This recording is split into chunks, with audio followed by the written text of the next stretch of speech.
Good evening, everybody, and welcome to another special latest PSX episode. We are here and we are reviewing Quantum Error. Now, a lot of people will probably be thinking, what's the reviews were out last week. Why are they only reviewing it now? Well, as we said to the developers as well, we weren't going to rush the game. We weren't going to do what a lot of reviewers do, which is play it on the easiest level, blitz through, and review it that way. We've spoken to Team Kill Media so much on the build-up and during the development of this game, and they really talked up the difficulty of it.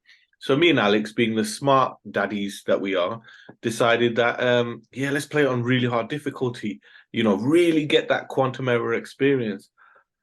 Oh dear God, that wasn't a good idea. I'll tell you that game is stressful on the harder No. difficulties. I said to Alex, I started before Alex, and I was like, "Yo, Al, this game is hard." And I was like, I got this." And then I spoke to him after he had like a 6 hour sit down when he first started it. And did you concur?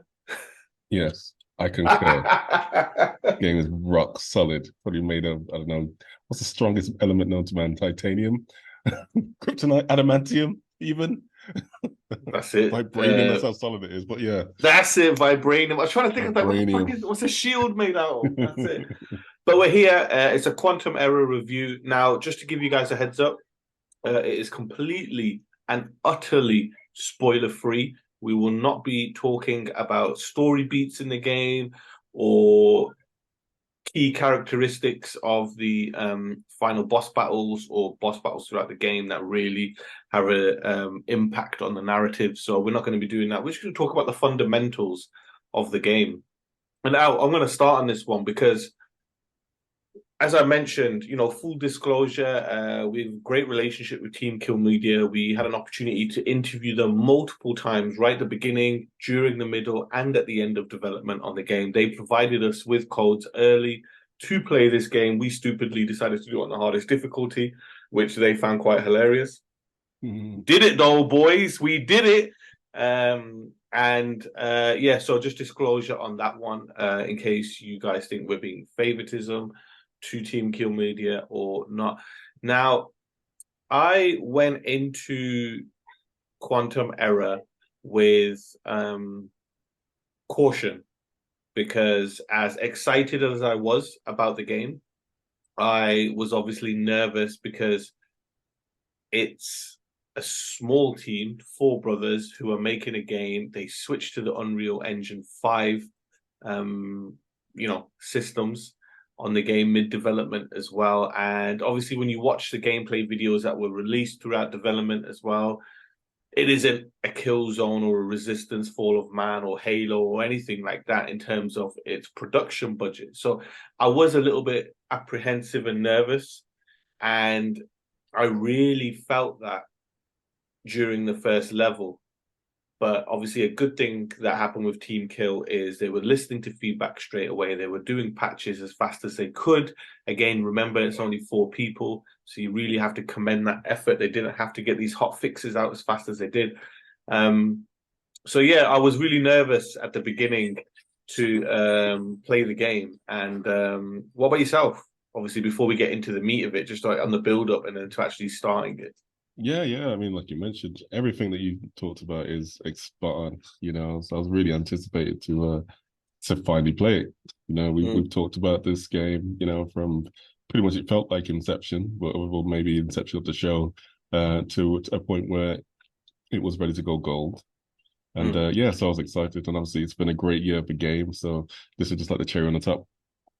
Yeah, definitely. And my worries were amplified in the first two levels. Again, this was before update 1.00007 or how many other zeros there were in between it. And I didn't like the first level. I thought, oh, this is mechanically broken. I think you got stuck in some scenery, as did I.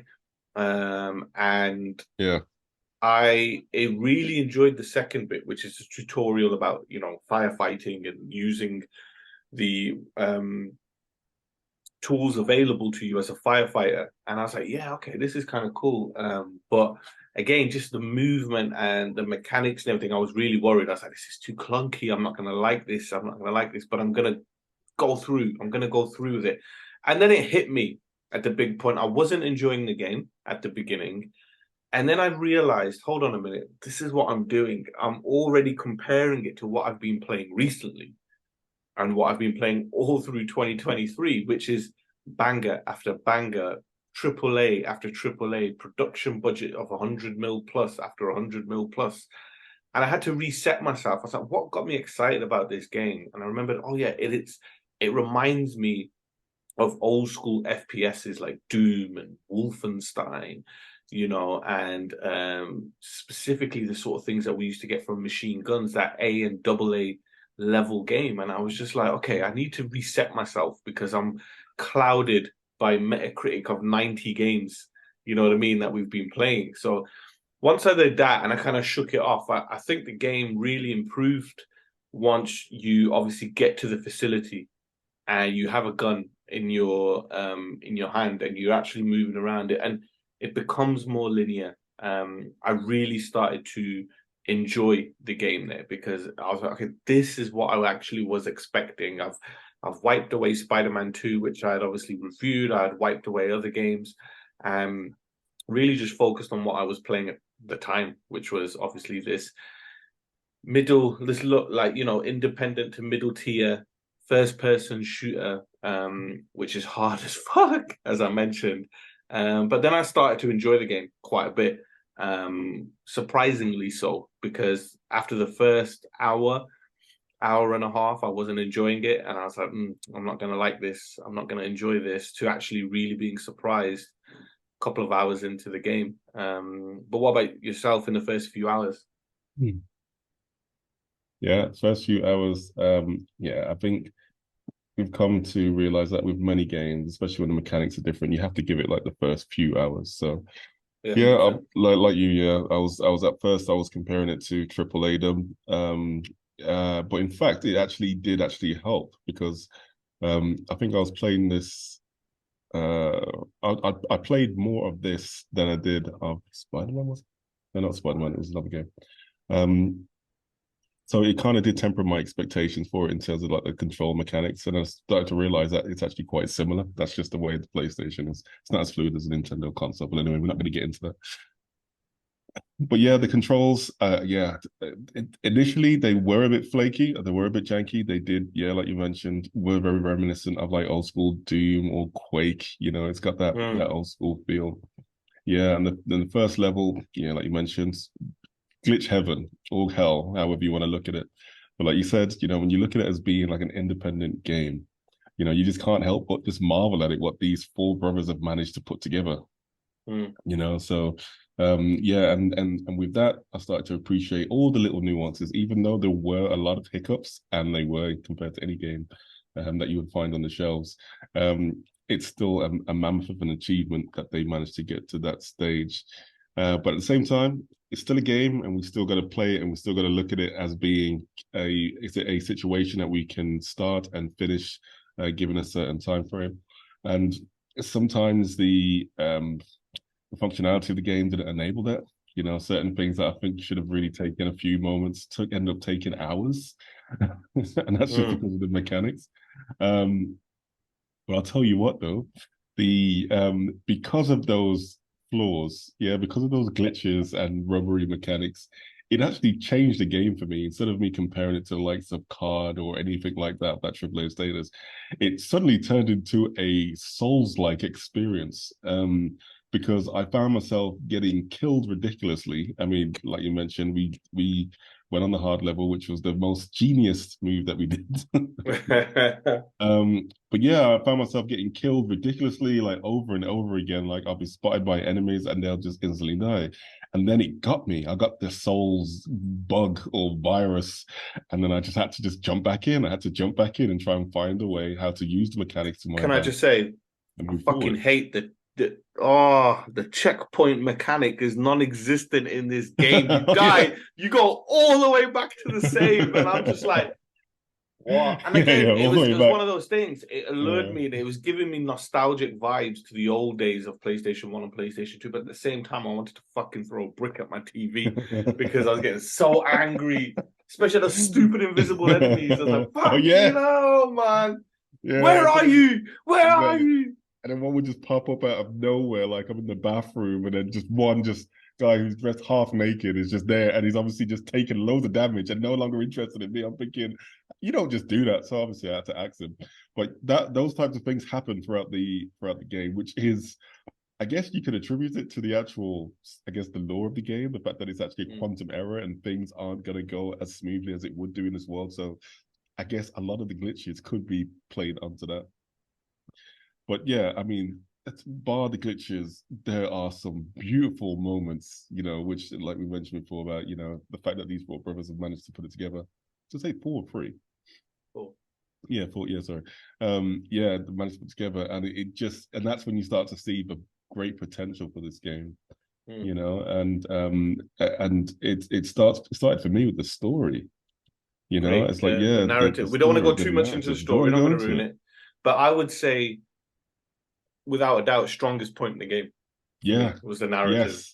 Yes, and also the fact that, I mean, yeah, without having to go deep into the storyline, which I'd love to do, the fact that it's a first-person shooter about a fireman, and I don't know if was there Fahrenheit? I don't know if there's any other games that have actually had this type of element, but I don't think I've never played a game like this before, where, like you said about the training level, where you actually become a firefighter. You're using an axe to get through certain situations. You're using I can't remember all the the tools. That's bad for me.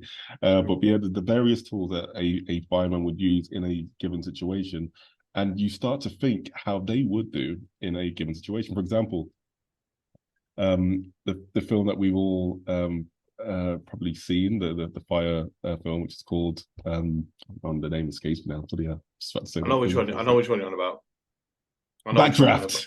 That's it. Backdraft. Yeah. There you go. Got it. Anyway, so yeah, so Backdraft. There are mechanics in this game which are just beautiful. So Team Media have managed to utilize the DualSense. So just like in the film Backdraft, if you haven't seen it, it's about a group of firemen who encounter certain situations which is called a backdraft, which is a room which is very hot and the door is closed. Now, what we find out is that you're not supposed to open the door if you find a room which is closed and there's a fire, because as soon as you open the door, the pressure explodes. It's got nowhere else to escape, and it's naturally going to go towards wherever the door has been opened. So Tinker Media have incorporated those skills, those indications, as it were, even when it comes to, if you find yourself coming to a door and you can kind of see that there is actually some smoke or some heat. Dude, the DualSense tells you. The DualSense tells you can see, exactly. So you go to the door and you press a certain button, put your hands on the door, and then you can feel the vibration of the pad just on the left-hand side where your hand is, which I thought was just a nice touch. Yeah, and you realize, okay, cool, I've got to find an alternative way. And obviously, through the training, it teaches you different ways how to get into a room which has a backdraft scenario. So that aspect was very educational. I thought that was really good, and it did make me really appreciate what the fire service actually does, because I guess we just take it for granted because we don't really see what they do on a day-to-day basis. We just see them go out and hopefully rescue people, but we don't see what they're actually involved in. When they're in a situation. And this game brought me closer to Flames than I've ever done, and they did it. Yeah, it was a stroke of genius. Yeah, it really was. And there is a beauty, and there really is a beautiful message at the end of the game when you finish the game, just before the credits roll, which must set a new record now of beating Hideo Kojima in terms of names for roles. But yeah, there's a beautiful message to the inspiration of the game, which is their dad. Of course, that's cool. So obviously, we both say the narrative is the strongest point in the game. Just a quick few positives and obviously some negatives. DualSense was great as well. The variety of weapons based on the tools, which are the firefighters' tools, against the actual weapons as well, were really, really cool. It gives you a good mix, a good blend between it. It's making you think. And I tell you, when you play on the harder difficulties as well, man, they took the piss with the ammo as well, not just the checkpoints. Where's the ammo at, ladies and gentlemen? Come on. I was just like, where's the fucking bullets? I was backdrafting myself through the world trying to find some ammo. I was like, I need some ammo. I need some Yeah. ammo. I'm too scared to go with the saw at somebody. But yeah, definitely old school Doom vibes. And yeah, I think for me, in a year that obviously has had the Callisto Protocol, it's had Dead Space Remake being a big one, and to some extent Resident Evil 4 remake as well. A similar genre is esque for Quantum Error in regards to all of those games. I really enjoyed just the execution of things that supported the story. So obviously we knew the story. It was about a firefighter. He doesn't know why he's there. The ability to use the tools at your convenience, to get through areas of the map, as you spoke about as well, with rooms that are obviously have fire in there.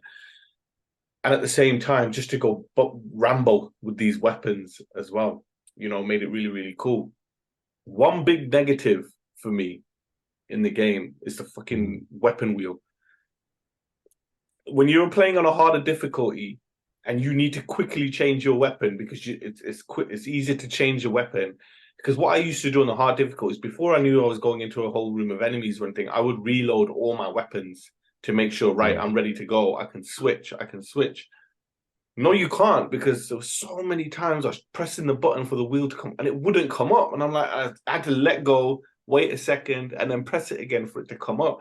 It was so frustrating because by that point, I've lost like 3/4 of my life in this fight. And I'm just like, oh, come on. And I just thought the enjoyment I would have had with a quick weapon switch, on the controller, to be able to press a button and just switch to another weapon would make such a massive difference.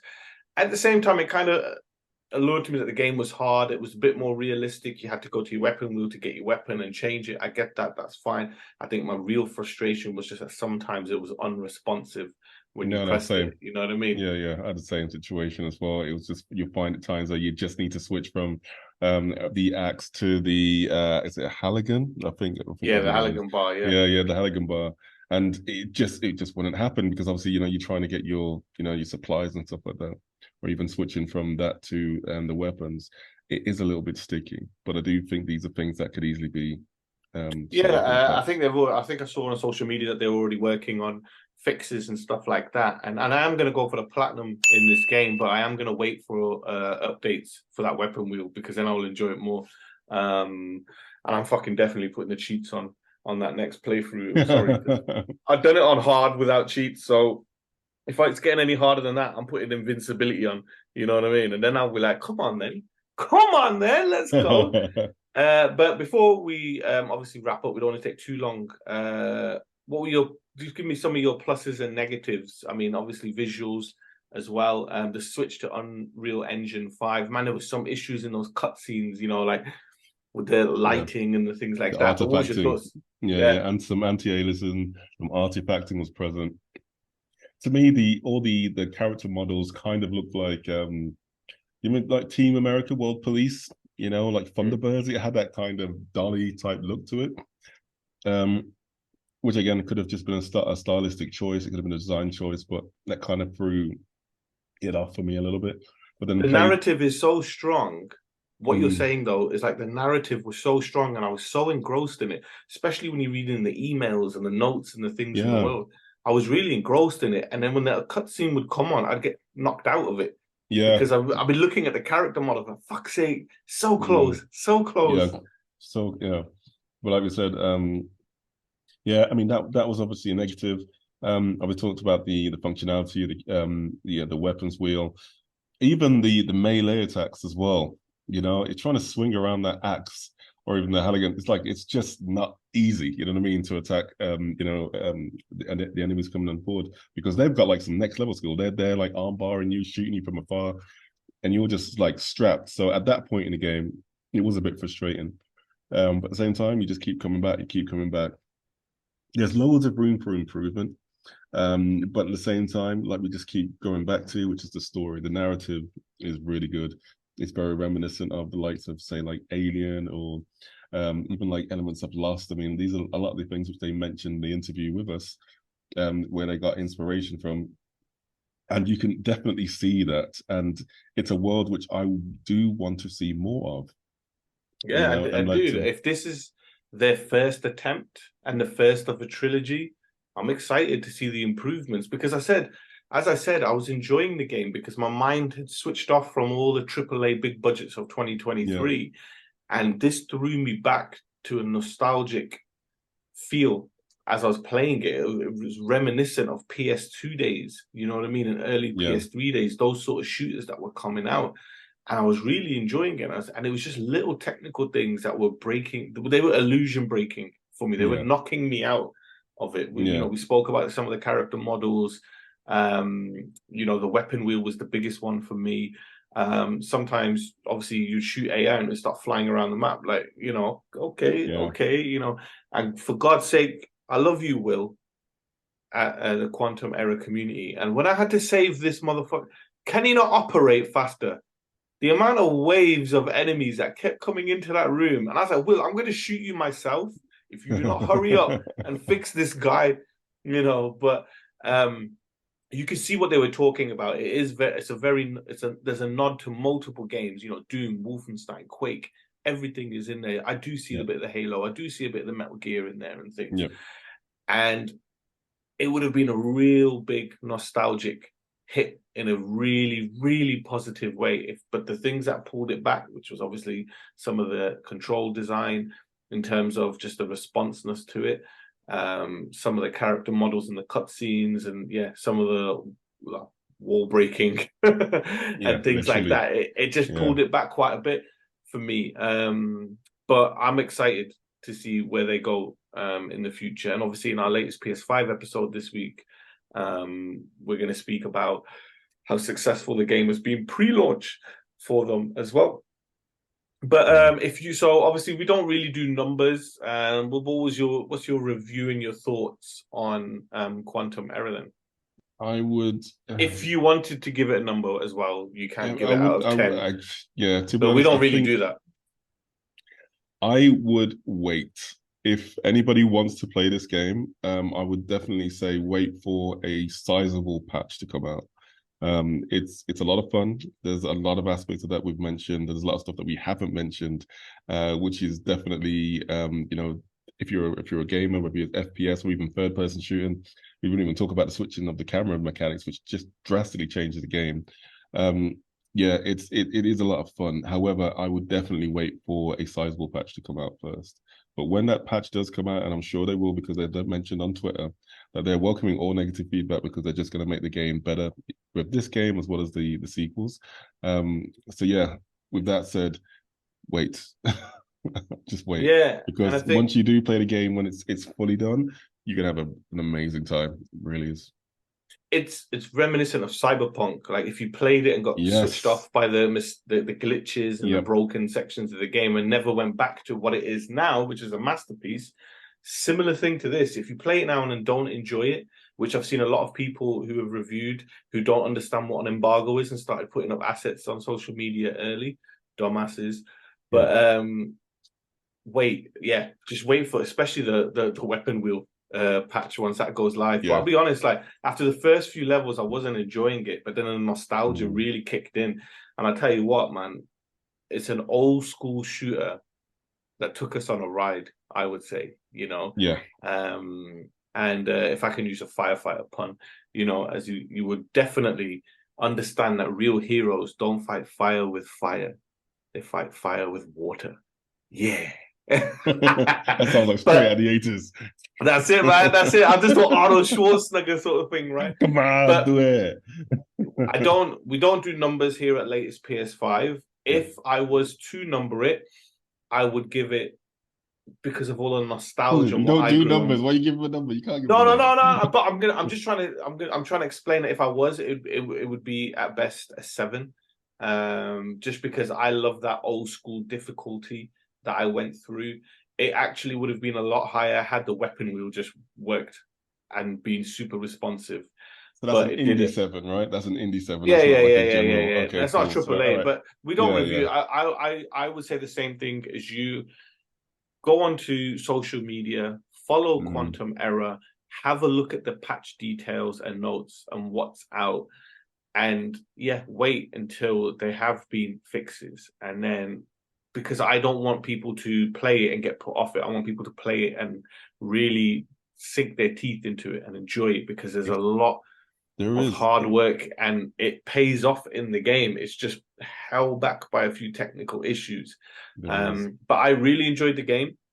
I do recommend it to people, with an asterisk, which states as well, check for the updates on their social media. You know, and whether it, and they're pretty fast at it as well. You know, another one went out and another one is in the works as well. So they are moving along quick with these patches, you know. But it's this is a rare opportunity as well, because we've had them on the show a few times.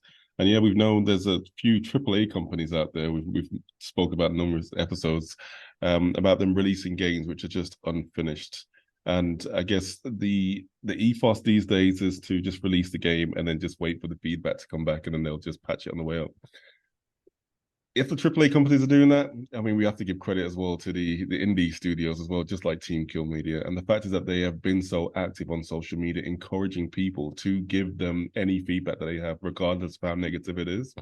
I can't do nothing but applaud that. So anybody who's out there who does support indie development, I would definitely say go out there and support the game. Definitely go out there, let Team Kill Media know all your thoughts, because they're only going to make this game better. And like, if you've got the inkling from us at all, is that, it is broken, but there is so much potential in this world that they've created. It's a brand new genre, especially having like a firefighter as the main protagonist. But the world that they've created with the narrative that we've discussed lightly, I want to see more. Like, it's engaging, it's engrossing, and for a guy like you, like, and just really good stories. And a quick shout out to the sound. You know what I mean? Oh, old the school sounds in it as well, man. Yeah, you know what I mean? Micah, who was that? Was that you Micah? Weren't lying. Micah? You weren't lying about the sound. I tell you that the music was great. The sound effects and weapons were good as well. Yes, they were. I really enjoyed it. So they were, and like, I mean, I was playing it on like a 2.1 setup, but it felt like a 7.1 at times. Certain sounds were just pinging around the room. I was like, wow, they've really worked with it. Obviously, they're utilizing the sound coming from the controller as well, the DualSense. So all that just puts, like, it's just all the ingredients to make like a great game. So I'm hoping that this is going to be a Cyberpunk scenario, that they're just going to keep hammering away, and then we're going to get like a gold version of this game or a platinum version, whatever. The next iteration of it, which will have all the bells and whistles tightened up and ready to deliver to the world, because I want to see the sequel and the corresponding sequel. So keep going, Team Kill. So there you have it, viewers. Our opinion and thoughts. We call it opinions and thoughts. That's what we're going to call it, not review. Our opinions and thoughts on Quantum Error is cautious optimism. We enjoy the game. There's a lot of things to like about the game. It is being held back technically, but when you look at the bigger picture of how many people made this game, the scope of the game as well, and the speed that the patches are coming out at, we recommend that you play the game, but wait until the patches. And the only way you're going to know when to play it is check Quantum Error and Team Kill Media's social media channels to see when they're doing patch notes and things like that. But man, cautiously optimistic on Quantum Error. Yeah, I just love the fact that it's like an independent studio who's, just taking it to the nines. I love that aspect of it. And join them on Twitter. Is it hashtag Team Kill Media? Follow them, support them. We need more studios like this, because in a world where it's just sequel after sequel and it's just not really imaginative, you've got a game like that, which shows so much innovation, that it's only inspiring or it should be inspiring to even AAA developers to utilize what they've done, with just 4 people in a team. So yeah, well done, Team Kill. Well done. And my final thing for you listeners in this completely spoiler-free review is, in typical, Marvel knowledge pattern, there is a post-credit scene. So make sure you stick around. All right. Thank you very much for watching our Quantum or listening to our Quantum Error review. Again, cautiously optimistic. And we do recommend it after patches. So take your time, keep an eye out on what you're doing. And let us know if you play it as well at Latest PS5, and leave a comment below as well. Thank you very much for listening, and we'll see you on our show.